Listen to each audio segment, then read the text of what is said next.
Vamos a estar viendo hemorragia en la segunda mitad de la gestación. Este es más sencillo aún, en donde nosotros vamos a estar viendo el DBPNI, ¿ya? El desprendimiento prematuro de placenta normoinserta o abruptio placentae. Es lo mismo. ¿Cuál es la definición? Es una separación. Imagínense la placenta. Se está soltando, se está desprendiendo. ¿Y qué pasa si se desprende?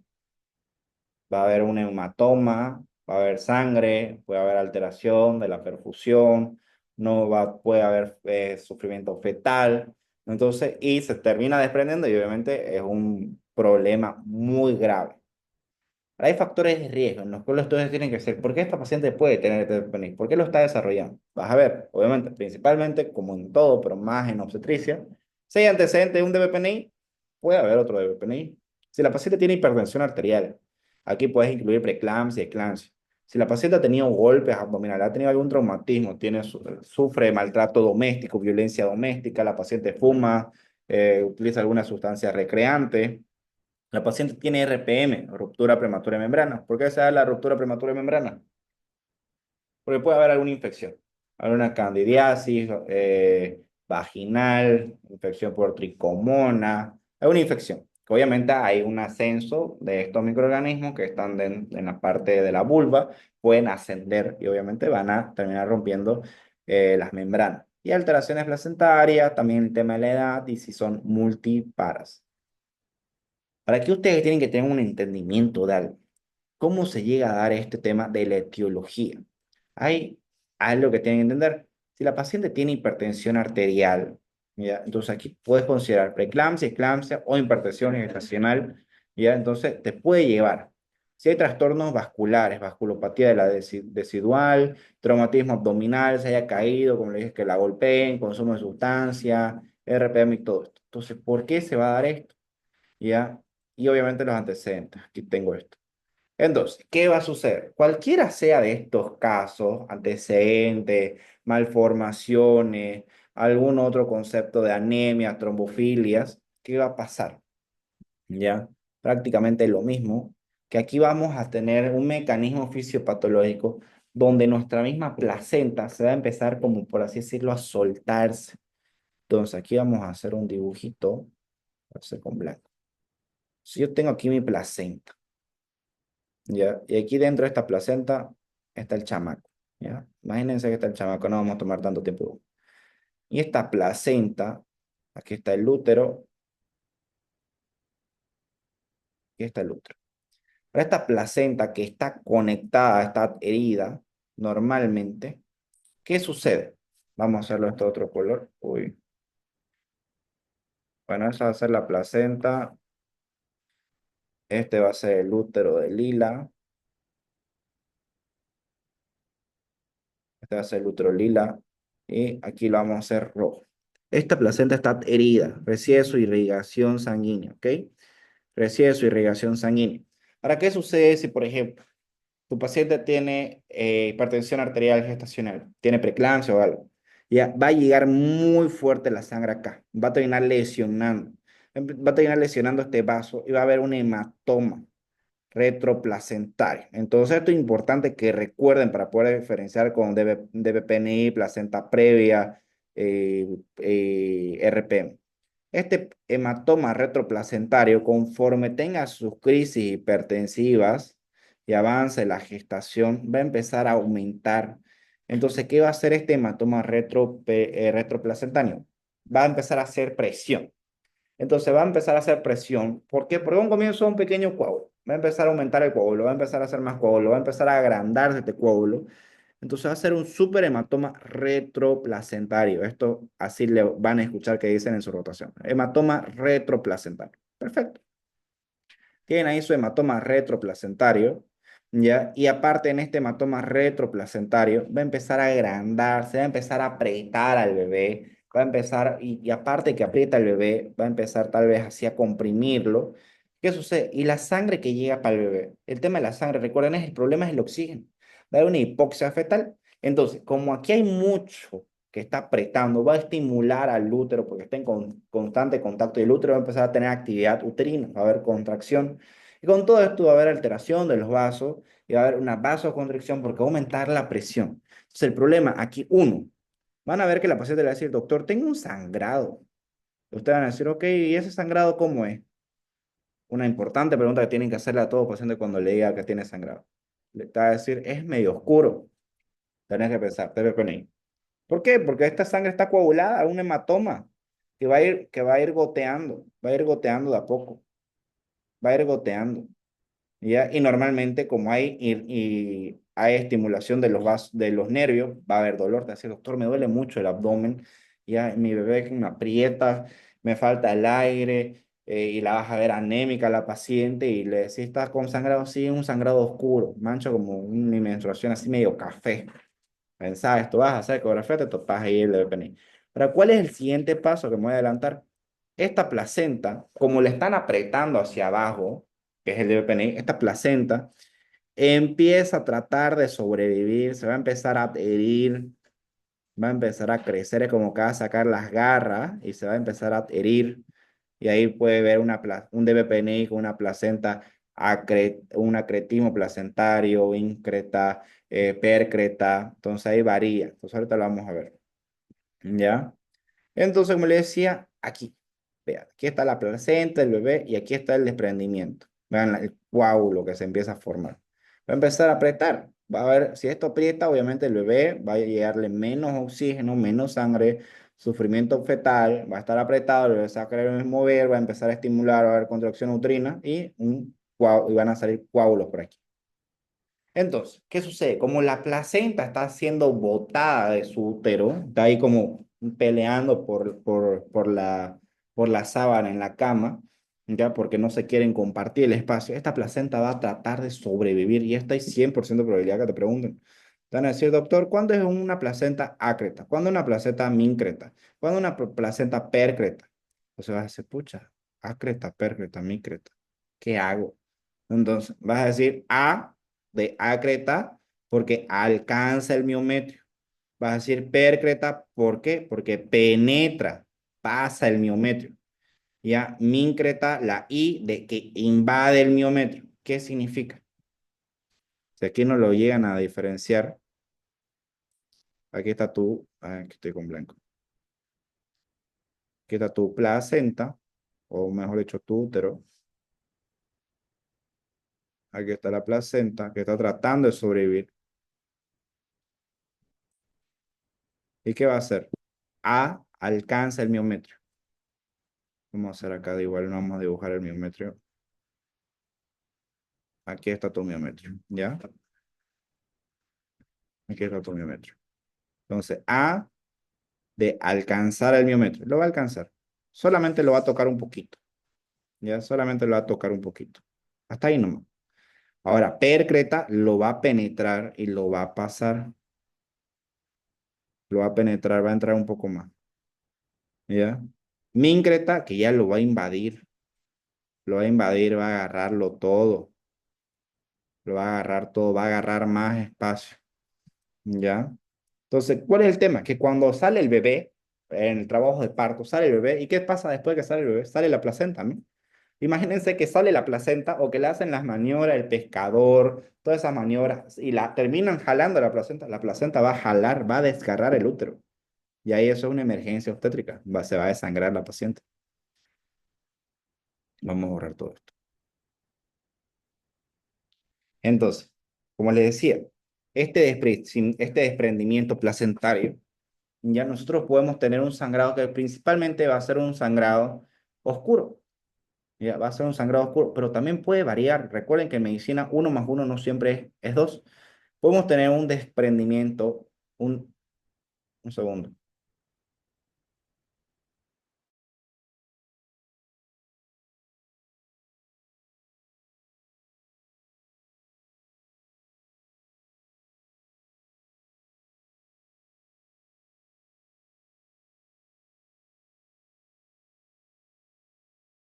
Ya, van a disculpar. Entonces, puede ser que tengas un sangrado. Normalmente un DPPNI el sangrado es oscuro. ¿Ya? ¿Por qué? Porque recuerde que hay un coagulote atrás. Pero también puede ser, por ejemplo, en este caso, si llegas a ver este coágulo, empieza a gotear y va a ser sangrado oscuro. Pero si este sangrado ya es masivo, puede haber sangre oscura y sangre clara. ya que ya se ha soltado algún pequeño vasito, entonces va a tener un sangrado mixto. Entonces, una ecografía, ¿cómo te vas a topar esto? Vean, aquí está el útero, pero vean cómo va invadiendo. Vean cómo va invadiendo aquí la placenta, se ve todo esto sangre. En una ecografía, la densidad, como le decimos en radiografía, en tomografía, la densidad agua, densidad sangre, es así blanca.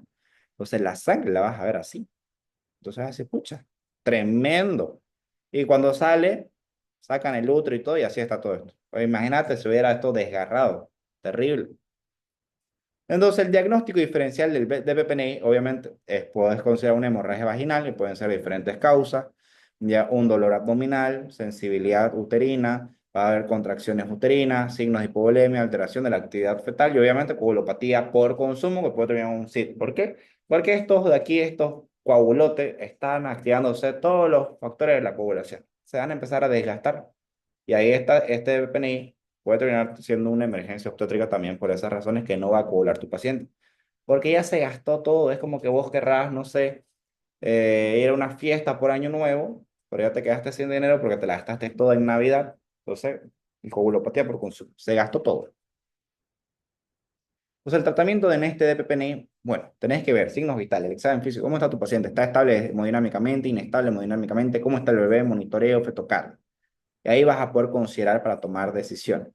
Entonces, nosotros si vemos que este tratamiento que vas a tomar para el DPPNI puede ser leve, ya, si es que, por ejemplo, la madre está hemodinámicamente estable, la madre no está fatigada, la fetocardia está normal, no hay un acretismo placentario, está un delimitado, solamente hay un hematoma retroplacentario.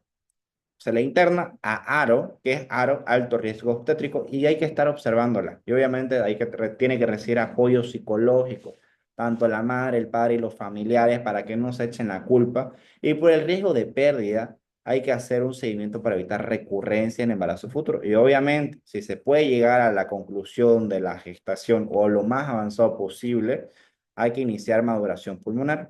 Y si ya consideramos, por ejemplo, perdón, puede ser algo moderado o severo, bueno, hay que estabilizar hemodinámicamente, transfusión de los componentes sanguíneos, hay que pedir plasma, hay que pedir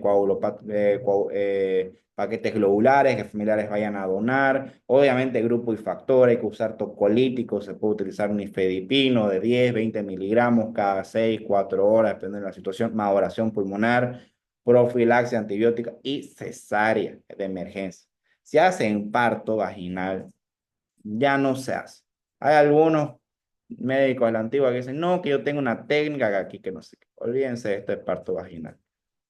Ya, es una cesárea de emergencia, es superior al parto. ¿Ya? Y cuidados postparto o cesárea. ¿Ya? En caso que, por ejemplo, te llegue la mujer, nunca se hizo un control, ya está entrado de parto, salió el muchacho y no sale y te topas un DPPNI. ¿Ya? Un supercoagulote, oh, bendito sea el Señor si no hay un acretismo placentario. ¿Ya? Pero si vos tenés la opción de que reconocer que hay un DPNI, de entrada no se hace parto, se hace cesárea. Y obviamente los cuidados que hay que tener y hay que tener miedo de las coagulopatías, ya sea una coagulopatía por consumo o un SID. Ahora vamos a ver placenta previa. Placenta previa, ¿qué viene a hacer? La placenta se tiene que insertar aquí arribita, atrás. Pero se puede insertar un poco más abajo, una placenta marginal o parcial, ya, o completa. ¿Cuál es el problema? Cuando vaya a querer salir el bebé, la placenta no va a dejar que salga el bebé, va a salir primero la placenta. ¿Y qué sucede? La placenta va a salir, sale la placenta y el bebé aún no se ha adaptado porque todos los tiempos del trabajo de parto, ese mecanismo del trabajo de parto, que va a tener el descenso, la flexión, rotación interna, extensión, rotación externa, todo eso es un mecanismo por el cual el bebé se va adaptando a la vía externa. Ahora imagínate que de entrada sale la placenta, se rompe la placenta, el bebé no se ha adaptado y no va a poder respirar por su propia cuenta y va a tener sufrimiento fetal. Entonces, ese es el riesgo de la placenta previa. Ahora, ¿cómo vas a diferenciar con un DPPNI, por ejemplo? Ya, uno, aquí la inserción puede ser muy variable. Como les decía, hay placenta normal cuando es atrás, marginal cuando está como al borde, a unos 5 centímetros, parcial cuando está la mitad de la placenta tapando ya el orificio, eh, el óseo externo, el óseo interno, ¿ya? Y total cuando lo tapa completamente. Ahora, aquí puede variar. Por ejemplo, el DPPNI yo le había dicho que el sangrado transvaginal, principalmente va a ser oscuro. ¿Ya? Y en el DPPNI, estas pacientes tienen mucho dolor abdominal porque obviamente hay la estimulación nerviosa de los nervios del útero. En cambio, en una placenta previa, el sangrado es rojo rutilante, es un sangrado vivito, porque obviamente la placenta está ahí abajo y va a empezar a apretar o puede llegar a ver esas contracciones fisiológicas de Braxton Hicks, va a empezar a contraerse y puede terminar haciendo que la placenta sangre un poco. Entonces el sangrado es rojo vivo y esto no duele. ¿Ya? Y este flujo puede ser intermitente. Tratamiento de esto, se la observa, se la interna. Mamá no se puede agachar, se tiene que acostar. Obviamente, si tiene placenta previa total, nada de tal vez estar yendo a hacer CrossFit, TRX. Entonces, por eso le digo, no todas las pacientes pueden ir a hacer ejercicio. Cada paciente, cada mamá es distinta. Vos no sabes si la mamá ya viene con un trastorno de hipertensión en la gestación, con DPPNI, con placenta previa. ¿Ya? Y esto se observa, hay que ver hasta dónde puede llegar la gestación y maduración pulmonar. Y obviamente es una indicación para cesárea, porque si sale parto, bueno, razonemos, ¿no? ¿Qué va a salir primero? Y es lo que va a pasar, como les decía. ¿Cómo van a hacer la maduración fetal? Pueden utilizar beta o dexa. Principalmente se utiliza beta. Sencillito es con la beta.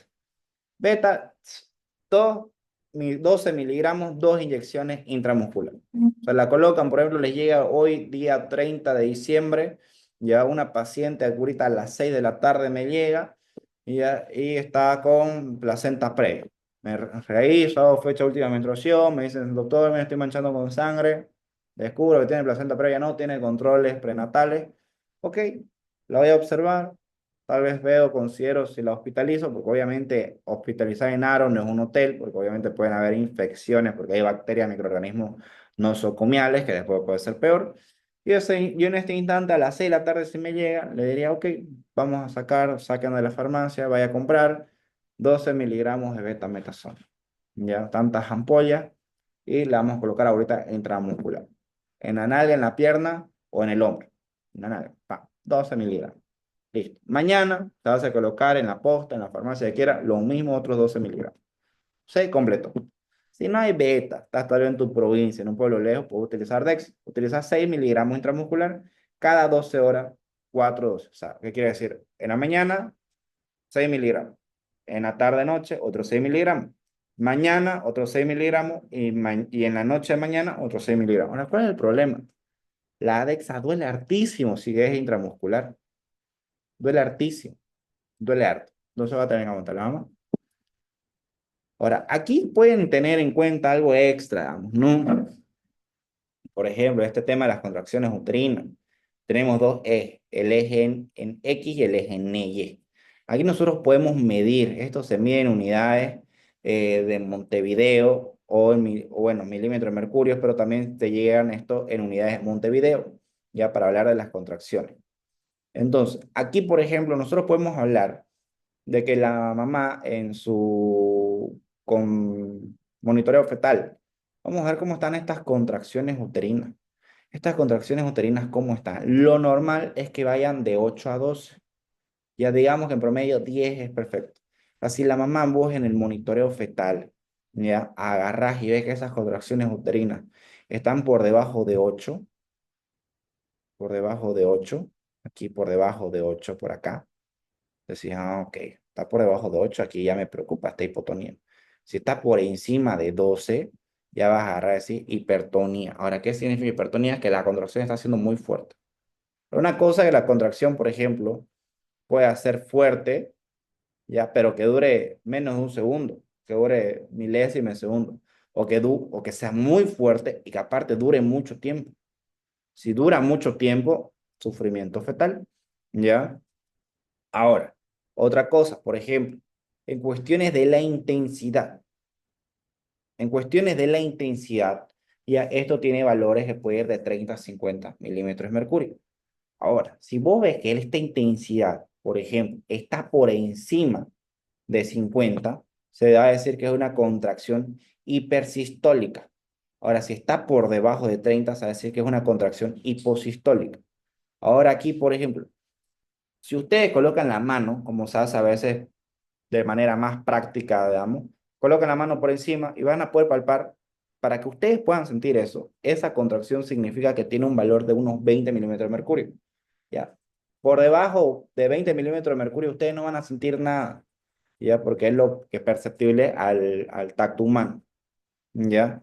Ahora esta contracción, si ya es muy intensa, pasa por este tono, puede llegar a doler un poco más, tendríamos que estar hablando que está rebasando. Ya puede estar hablando que tengamos más de 25 milímetros de mercurio. Entonces, si llega a más de 25 milímetros de mercurio, ya sería doloroso. O sea, por acá la mamá siente como que como que siente unas pataditas, como que siente que le aprietan. Ustedes colocan la mano y en vez, si tiene una contracción de 20 milímetros de mercurio, ustedes lo van a sentir. Pero si ya pasa de los 25, ya llega por acá, la madre grita de dolor, son contracciones intensas, hipersistólicas, ¿no? Ahora, hay algo que es el tema de la frecuencia. Normalmente aquí, ¿qué es lo que vienen a venir? Normalmente en el rango ya de las contracciones esto se mide un periodo de 10 minutos. Entonces ustedes cuando vayan a hacer el monitoreo fetal van a estar unos 10 minutos. A veces los mandan a que estén 20 minutos, media hora y van a estar ahí sentados agarrando los cinturones porque obviamente en el público estos cinturones para el monitoreo fetal se sueltan. ¿Ya? Bienvenido a Latinoamérica. Entonces, ustedes ahí, si eso no da, porque a veces hay muchas mamás en monitoreo fetal, van a decir, quédate ahí con la mamá poniéndole la mano 10 20 minutos. Si ustedes están 10 20 minutos y no sienten nada, le van a decir, ¿cómo no vas a sentir nada? Que obviamente, y les van a decir, obviamente, no siento nada porque estas contracciones tienen valores de menores a 20 milímetros de mercurio. Recién es perceptible el tacto humano a partir de contracciones más de 20. Entonces ahí le vas a enseñar algo tal vez al residente, al médico que tal vez se ha podido olvidar. Entonces, ahora en el tiempo, vas a medir en 10 minutos, que es un parámetro que se hace. Ahora, cuando están en trabajos de parto, se ríen, están en trabajos de parto, lo normal es que lleguen a haber entre 3 a 5 contracciones. Ahora imagínate, si tenés más de 5 contracciones en 10 minutos, o sea, la mujer está con muchas contracciones, esto se le dice taquisistolia o polisistolia, ¿ya? Cuando hay más de 5. Ahora imagínate si hay menos de 3, solamente en 10 minutos ha tenido una, dos, se dice bradisistolia. Ahora, obviamente, si tiene una contracción no significa que sea patológico, significa que no está en trabajo de parto. Y en trabajo de parto deberían haber entre 3 a 5, ¿ya? Ahora, la duración. Esto es importante, porque estas contracciones no deberían durar mucho tiempo. Y así hoy ya llegas a ver que esta contracción dura mucho tiempo, significa que esa contracción está apretando mucho al bebé, porque el útero se está contrayendo. Se está contrayendo y si esta contracción dura más de un minuto, o sea, más de 60 segundos, puede ser que esto esté teniendo sufrimiento fetal. Entonces hay que tener cuidado. Ahora hay sus fases, ¿no? Esto no creo que les pregunten, no solamente está aquí, le pueden sacar fotitos. Pero que tengan en cuenta que una duración normal de una contracción es de un minuto, 60 segundos. ¿Ya? Entonces ya sabemos, las contracciones que tienen que llegar a hacer tienen que ser entre 3 a 5 en 10 minutos. Cada contracción no debería durar más de un minuto. ¿Ya? Entonces, y los valores, para estar hablando de milímetro de mercurio, ya tienen que ser, por ejemplo, hasta 20. 20 para que ustedes puedan sentir. Por encima de 20, diré 25 y es una contracción muy dolorosa. ¿Ya? No sé si hay alguna pregunta.